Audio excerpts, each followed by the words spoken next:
Chapter 20. In-Depth Learning. In 1992, Audrey Jones accompanied her fifth-grade daughter on a class field trip to hear me give a presentation for elementary school kids at Johns Hopkins. We didn't meet that day, but Audrey and her daughter sat in the front row of Turner Auditorium, just a few feet from me, as I told that audience about being the dummy in my fifth-grade class, how I'd come to be a brain surgeon, and what amazing potential there was in a normal human brain.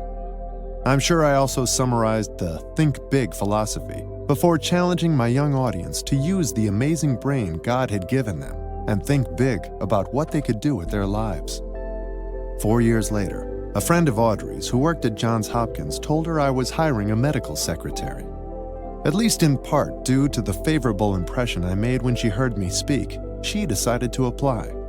Looking over her application and reading her qualifications, previous work for the American Visionary Art Museum during its founding and establishment, a college degree in psychology, and excellent references, I thought she was overqualified for the position, but we gladly hired her anyway. She dug right in to learn my expectations along with her responsibilities, and soon displayed understanding and mastery of her position. At the same time, Audrey observed, asked questions, and learned what the other people around the office were doing. Some of her coworkers considered her nosy, but I attributed that to the fact that too few people had the curiosity, or perhaps the determination and initiative, to do more than surface learning.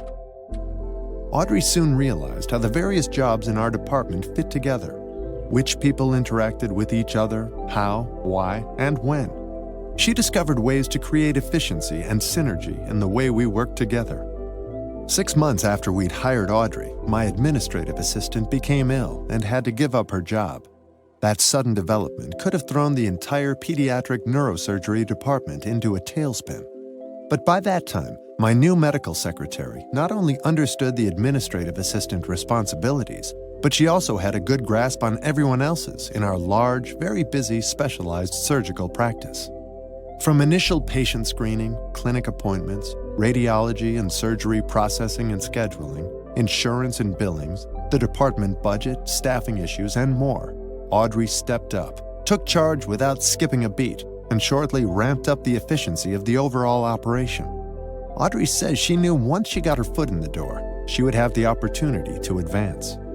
She consistently demonstrated such good judgment that I soon trusted her to screen my calls and prioritize demands on my time. I wasn't the only one amazed by how she juggled so many diverse tasks every day and never seemed to let any of the balls drop. From parents calling in tears, pleading for us to take their child's case, to pushy media folks who never understood why I couldn't step out of surgery to give them a quick quote, or better yet, just a short interview, in time to get their story on the evening news, Audrey calmly and kindly handled all callers and inquiries. For the last 17 years of my career at Johns Hopkins, Audrey, as office manager, oversaw the daily operations of Johns Hopkins Department of Pediatric Neurosurgery and functioned as surgical coordinator in charge of handling records and case files for several hundred surgical patients a year, my OR calendar, and more. On top of all that, she helped me juggle weekly speaking engagements, board meetings, media interviews, and correspondence. Somehow she kept my professional and personal schedules synchronized. In short, she made herself invaluable. So much so that when I retired from my surgery post at Johns Hopkins, I hired her full-time as my personal executive manager. I hope and pray I can keep her on board for the rest of my life. Audrey's story illustrates, as well as any I know, this next to the last letter in Think Big, I, for in-depth learning. It could also stand for initiative, an essential factor of in-depth learning. Learning at a deep level is for the sake of knowing and understanding much more than the simple facts of a subject. Asking and answering not only the obvious what question, but the who, why, when, and how questions as well, as opposed to people who cram to memorize what they hope are the right names, numbers, dates, lists, and rules they expect to see on a test. They may regurgitate facts on the exam, but 3 weeks later, they don't remember, let alone understand, any practical implications of that subject matter. The more in-depth knowledge you acquire in any one area of interest makes you that much more of an expert, and that much more valuable among those in that field. But in-depth learning requires initiative. Audrey demonstrated that by also trying to understand everything she could about the other jobs in our office. I could not have gotten a good in-depth education in my poor inner-city high school if I had not taken the initiative to seek out my teachers after school. Further initiative took me to the Wayne State University library and campus, where I could have just looked at that advertisement for a lab assistant, shrugged my shoulders, and thought, I'm just a high school student. That's not for me. Instead, I took the initiative to apply and get the position, which provided me a wealth of in-depth learning. My high school education was enhanced and complemented by the in-depth knowledge acquired through my involvement in science fair competitions, forensic club events, field trips, visits to local museums, and ROTC responsibilities. The more experiences you get exposed to, the broader your horizons become, and the greater the potential for deeper knowledge in a variety of areas. My mother preached initiative as consistently as her life demonstrated it. Whenever my brother and I complained about this person or that person, some situation or problem we faced, or any injustice we felt we'd suffered, she would often resurrect one of her favorite talking points. The person who has the most to do with what happens to you and what you will do with your life is you, she insisted. In other words, we needed to quit complaining, take some personal responsibility, and do something. Curtis was gifted at math in high school, but he never did like geometry. He grumbled about the homework, proclaimed the problems too hard and not really math, and rhetorically asked, "When will I ever use this stuff?" Mother, of course, encouraged him to know it better than anyone in the class, so Curtis, a typical firstborn, compliant and eager to please, buckled down and learned geometry well enough to earn an A.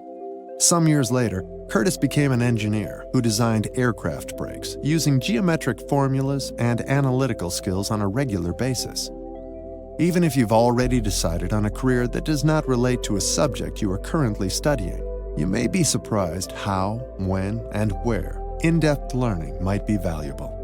And since experts predict that a person entering today's workforce will change careers 3 to 5 times before retirement, in-depth learning will not only make you more valuable, but it may also give you more options in an era of growing specialization. In order to effectively learn deeply, you must first decide how you learn best and recognize your preferred learning style. Some learn best using our auditory, listening skills, taking in information through their ears rather than their eyes. Others learn by discussion, talking over a topic with others, perhaps in a study group, where dialogue raises questions and helps us see other people's points of view. Some people retain information better by repetition and drill, using learning tools like lists and flashcards. Still others acquire knowledge by doing an activity, hands-on or kinesthetic learning. Those like me learn best by reading. Most of us combine 2 or more styles to gain in-depth understanding. To discover your strongest learning method, think of something you have enjoyed learning a lot about. Then ask yourself these questions. How did I learn that? What method or methods did I use? Then concentrate on using that style more consistently so you are working from your strengths. Regardless of which method best suits you, in-depth learning requires serious, repetitive study. But useful knowledge, meaning retrievable when you need it, needs to be accessed on a regular basis. Your incredible brain processes and retains a constant deluge of information coming in from various senses. Everything you've ever seen, heard, done, read, or learned is still in there, but it's of no use unless you can retrieve it. People get frustrated and say, "I read that a month ago. Why can't I remember it?" The more you access that information, the more solidly the neural pathways are laid down. The learning process is like walking across an open, grassy field.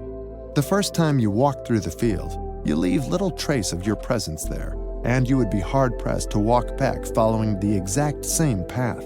However, the more you go back and forth across that field, the more you wear a path that you can confidently tread anytime you return. This is where the development of talent and in-depth learning overlap. In his book, This Is Your Brain on Music, The Science of a Human Obsession, rocker turned neuroscientist Daniel J. Levitin reports, In study after study of composers, basketball players, fiction writers, ice skaters, concert pianists, chess players, master criminals, and what have you, this number, 10,000 hours, comes up again and again. No one has yet found a case in which true world-class expertise was accomplished in less time. He goes on to say, learning requires the assimilation and consolidation of information in neural tissue. The more experiences we have with something, the stronger the memory learning trace for that experience becomes. That's just another way of saying the more times you access your skill at wood carving, your multiplication tables, a chemical formula, a piece of music, the proper steps required to change the oil in your car, or the muscle memory needed to dribble a basketball between your legs and make a behind-the-back bounce pass to a driving teammate, the wider and smoother the necessary neural pathways become. And the more varied methods and directions from which you access that knowledge, the easier the results of your in-depth learning come back to you, becoming almost instinctive or like a subconscious reflex. Our educational system today rarely requires enough in-depth learning. Even students graduating near the top of their high school classes often don't understand how to dig beneath the surface to acquire deeper knowledge. A few suggestions from my own experience. 1. Don't settle for knowing surface information and facts. 2. Don't just read the material once and hope to remember the general idea. In med school, I would get up at 6 o'clock in the morning and read until 11 p.m. 6 days a week. Then I would quiz myself. What did I just read? What were the key points in that chapter? If I couldn't answer those questions, I'd go back and read it again. Each time I went back, I reinforced that pathway. It's no different than learning how to play the piano. You're not going to master it in one lesson. Repetition is key. Instead of thinking small and focusing on specifics, think bigger and see the whole picture. Then you'll know and understand the specifics in the process. In med school, we often were given access to the previous year's exams as study aids. I quickly learned that I shouldn't memorize specific answers because those weren't going to be on our tests. I learned instead to ask, what body of information do I need to know in order to answer questions on this topic? Or, what is the subject matter these questions are getting at? Then I dig deeper to understand the broader subjects and where the facts fit into the puzzle. As you study, keep asking, what was I supposed to learn from this book? Why is it important for me to learn the material in this course? How and where might that knowledge be applied? What beneficial lesson can I take away from this experience? When you begin to think in broader and deeper terms like that, you've already separated yourself from the masses that tend to focus on little things. No one needs to put in 10,000 hours for a subject or read from morning until night to benefit from in-depth learning. In-depth knowledge accumulates from the time you start probing beneath the surface of any subject. I recently heard the stories of two teenagers who didn't have to wait long for their rewards. The first is Liran Bar from the town of Beersheba in southern Israel, who was only 13 years old when he created a phone app enabling users to track incoming Palestinian rocket fire. A professional developer volunteered to help him produce and distribute the free app, which, upon recommendations from the Israeli military, is now used to provide hundreds of thousands of people in southern Israel an early alert and extra time to seek shelter and safety. I don't think Liran had reached the 10,000-hour mark when his in-depth learning made him valuable to the people in southern Israel. And then 17-year-old Nick D'Aloisio from London, England, sold an app he'd created to Yahoo. They paid him $30 million for the technology he designed, which uses an algorithm to automatically create short, quick summaries of news stories for mobile phones. Yahoo then gave him an office at their London headquarters where he planned to work while finishing high school. Both boys proved that in-depth learning does indeed make them more valuable to the people around them. Once I discovered the difference in-depth learning could make in my life, the change in my self-image alone was enough to make me want more. Then I found that goals and in-depth learning seemed to feed off each other. My goal of becoming a doctor gave me a sense of focus that made science interesting. I wanted to absorb everything I could because it felt so on target and useful. So the in-depth learning in my science classes seemed to take less effort and less discipline. That often happens naturally the higher you ascend the educational ladder. By the time they settle on a college major, most students find in-depth learning so relevant to their goals that the work doesn't feel as hard. Graduate school, with its even higher demands, consists mostly of in-depth learning. A lot of students find the most challenging graduate work to be their most satisfying educational experience. Even if you haven't settled on any life goals, use the time you have to your advantage. Ask yourself, what do I want to be doing 6 months from now? What do I want to have learned or accomplished a year from now, 2 years from now, 5 years from now? Set goals for yourself by concentrating on what you are good or best at. Most people enjoy what they are good at and are good at what they enjoy. Sometimes the knowledge that comes out of in-depth learning will focus and direct you toward your ultimate life goals. One caution: don't be so set on your goals that you run your race, eyes always straight ahead like a horse with blinders on, unable to see any other direction. Be wide-eyed and flexible enough to see where your learning might take you. I once knew a young doctor in training who dreamed of becoming a neurosurgeon. He didn't do that well in his first residency, so he transferred to another program with a different but also demanding surgical specialty. He struggled there too and became discouraged. However, in the course of his training, he'd gotten fascinated by and quite knowledgeable about specialized computer technology in a new arena of medical learning and exploration. Someone recommended his expertise in this fledgling field of medicine at the same time I had been asked to consult on a case to separate another set of craniopagus Siamese twins in Singapore. This young doctor was such a help to me on that case and so impressed me with his expertise that I encouraged him to rethink his goals and turn in that direction for additional training. Don't make the mistake of devaluing the in-depth knowledge you acquire along the way. It may lead you to think big in a new direction. In the currency of information, the world is getting richer by the second. Make that nanosecond. It's estimated that human knowledge doubled once every century or so until 1900. By the middle of the 20th century, it was doubling every 25 years. As I write this in 2014, overall human knowledge is doubling in a little over 12 months, and experts say the continued expansion will soon see a doubling of knowledge every 12 hours. What is perhaps even more mind-boggling about today's world is just how much of that information is literally at our fingertips, instantly available to us 24/7 in our smartphones, Google Glasses, iWatches, and the devices released since I wrote this sentence. The problem with that is this: when our brain is exposed to new information, we process that new data based on what we already know. It's our in-depth knowledge with the well-worn trails and many pathways that enable us to connect, analyze, integrate, understand, and then use that information in a productive way. Be careful not to confuse information and knowledge. Information is mostly surface knowledge. The real power results from in-depth learning, accessing, understanding, and using the unfathomable knowledge our incredible human brains can contain.